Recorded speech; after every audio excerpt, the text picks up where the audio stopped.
Okay, yeah. So reasoning by transitivity, that's the one where it goes Q arrow R, and then the conclusion is P arrow R. And that reasoning by transitivity. But like I said, I want to extend it and then also add to it, so to speak. Yeah, what I mean by that is actually this reasoning by transitivity one is not limited to necessarily just two statements. If you follow, you kind of chain things together, P arrow Q, Q arrow R. Well, I can add a third premise to this very easily, because if I start here with the R on the next line here, and then go R arrow S, I can add to the chain there and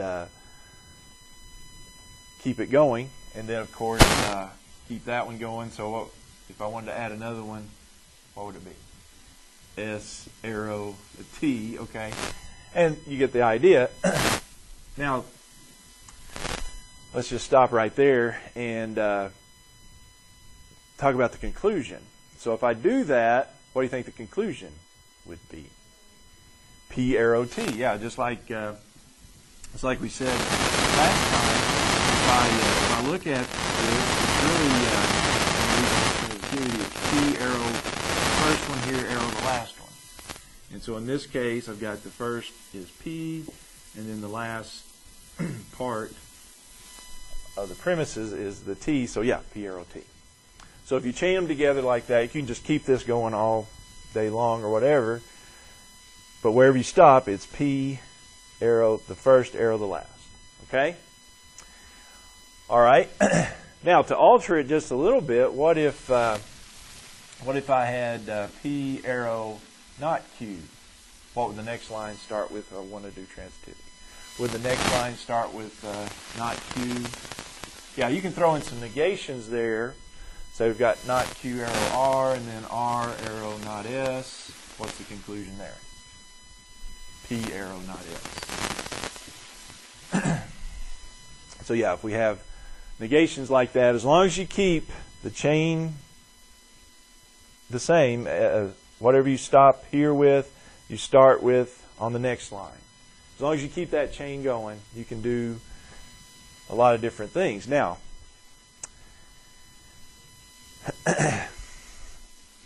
let's talk about this one. Start there. Okay, so tell me what's wrong here with this picture.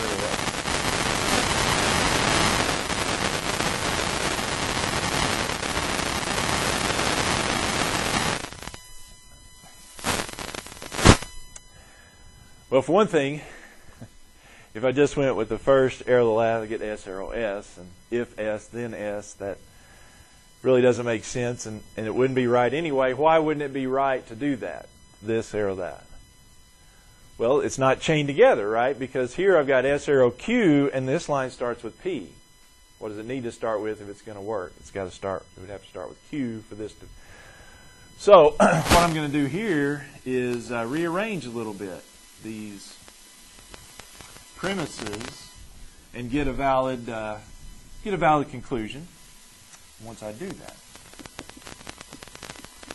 we're going to rearrange the premises to get a valid conclusion. Okay, well, there is going to be a couple of small issues here. Well, I should have left one of those at least up there. Erased them all. Well,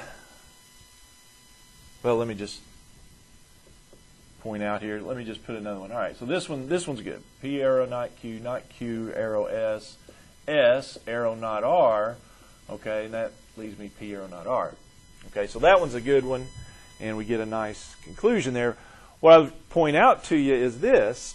Just looking at the premises here, the one I start with on the premises and the end statement on the premises, notice that the other statements, besides that one and then the end one, the first one, the end one, notice that the other statements, there's two occurrences of each of those statements. I've got not Q or Q, the Q statement, not Q statement twice. I've got the S statement twice. So does it stand to reason that when I put these, rearrange these, I want to start with the statement that has, or one of the statements that have only one occurrence. So would I want to start with S here? Why not? Because there's two of the S statements, you see. I want to start with one of them that has one occurrence. Which one might I start with then? Start with this one, right? This one is P arrow not Q, and that's the only P statement there is. So I could start with this one, or what else could I start with? I could start with this one, couldn't I? Because there's only one R statement. It's not R, but okay, you with me? All right, so let's start with this one. P arrow not Q.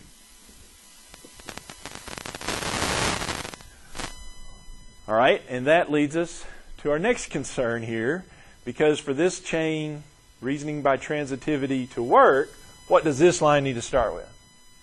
It needs to start with not Q. Do I have a statement that starts with not Q? No, I don't. However, I have this one. And what we can do with that one is a little thing we call the contrapositive. What does the contrapositive do to a statement? It flips and negates it. And the significant other thing about that is the contrapositive is equivalent to it. It's the exact same logically equivalent statement. So if I flip and negate this, so if I'm going to do this one and do the contrapositive, and why does that help me? Well, that makes it what? Not Q, arrow, not S. And doesn't that fit nicely into our little argument form there? Because, yeah, that puts it, now it starts with not Q, which is what I need here on this line. Okay? All right, so I've done this one, I've done this one, that leaves that one. So what goes here? Well, this line needs to start with not S. Uh-oh, this one starts with not R. What do we have to do? Do the contrapositive again, aren't I? So let's do the contrapositive of that third statement, and that would be, what would the contrapositive of that be? Flip and negate. So this flips and becomes not S. What happens here? Because you negate the not R, you get R. So what's the conclusion? P, arrow, R. All right. Now, we said when we started, so that is a valid conclusion. Said when we started, start with one that has one occurrence. We said we could start with this one, but we also said we could start with this one. What if we started with that one? Well, let's redo this whole thing. Not R, arrow, S. What would go next if I did that? Well, then I would put this statement as is, right? Because I needed to start with S. S, arrow, Q. So that's using this one and this one. So I must need to use this. What would go next? Well, the next would be not this one because I needed to start with Q. So what would I do? Contrapositive. Do the contrapositive of this, what would I get? Q, arrow, not P. So if I do it that way, what's my conclusion there? Not R, arrow, not P.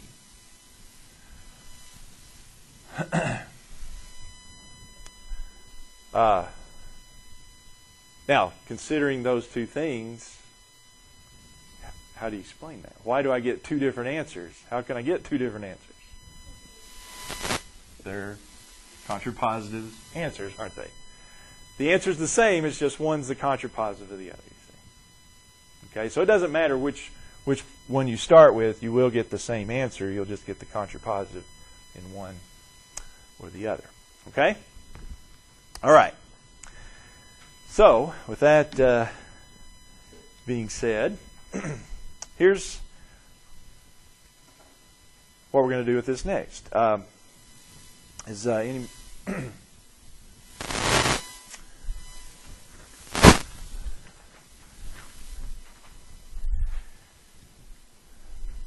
do basically the same thing, but this one is starting with words. Words, inner statements.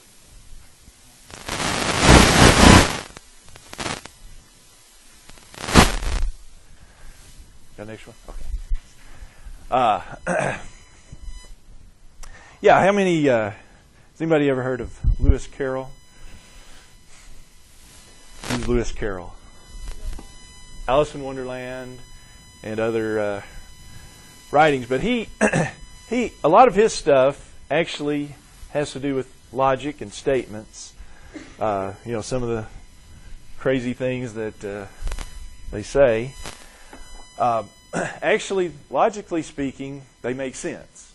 And so you just have to kind of follow the logic. And that's where this handout, the example, comes from, is some of his type of writing.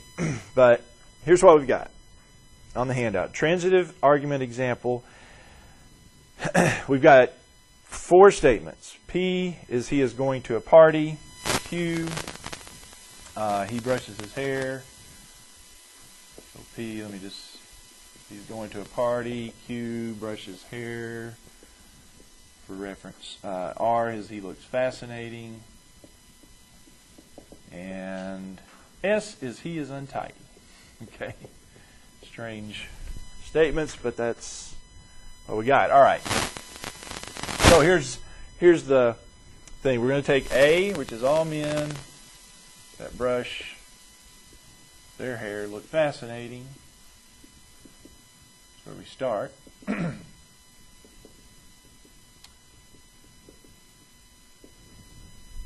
Okay, and then B and C, we'll do those here in a second. What I want to do is write each of these, A, B, and C, in if-then form, which is something we did last time. And notice this, the first one is an all statement, and the second one's a no statement. We can change all statements and no statements to if-then statements. That's what we're going to start with, okay? All right. Then we're going to rearrange them and give a conclusion that yields a valid argument. So that's what we were just talking about, rearranging the premises, reasoning by transitivity. Okay? With me on that. All right, so how would I write this in if-then form? If what, then... If he brushes his hair, then he brushes his hair. Okay?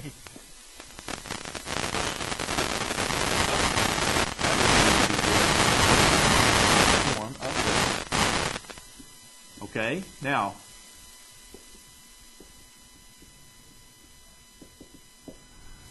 what would that be written in symbols then? Remembering the symbols here.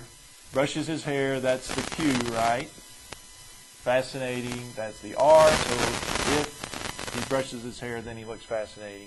Isn't that Q arrow R? With me on that? Okay. So A there is Q arrow R. B states no one that is untidy looks fascinating.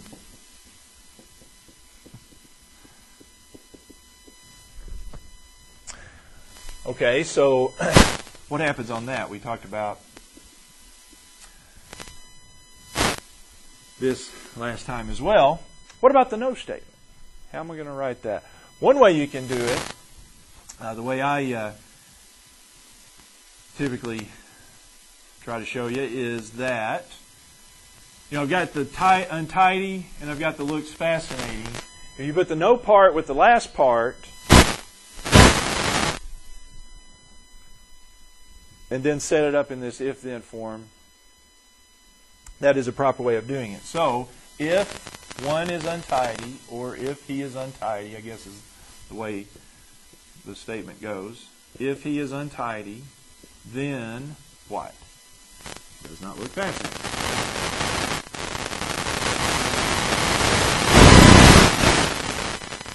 Fascinating. Put the know part with the looks fascinating part. All right, so if I do that, then what is the symbol? He is untidy as S. Arrow does not look fascinating. That would be the not R. Okay, so C, men that go to parties always brush their hair. I don't know if that's true, but we'll go with it. All right, men that go to parties always brush their hair. What would that be in the if-then form? If he's going to a party, then he brushes his hair. Okay? All right.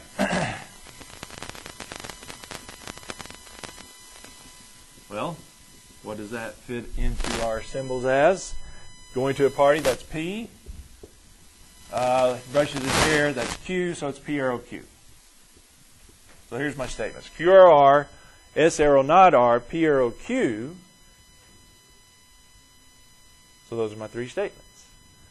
So then the next step is rearrange those and see what the valid conclusion will be. All right, so let's Q arrow R, S arrow not R, P arrow Q. Are the three here.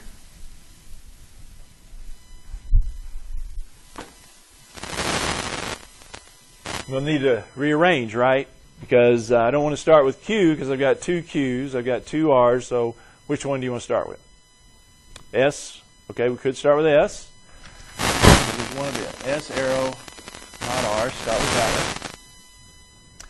Then where? Well, we need the next line then to start with not R, so I can use this one, the top one, do the contrapositive, so that would be not R, arrow, not Q. And then, last but not least, then, use the last one, flip and negate it, contrapositive, not Q. Conclusion, S, arrow, not P. But now we need to state that in our words, so what would that be in the words? If he is untidy, then he's not going to a party. P is not his party. So not P is not party. All right. Okay?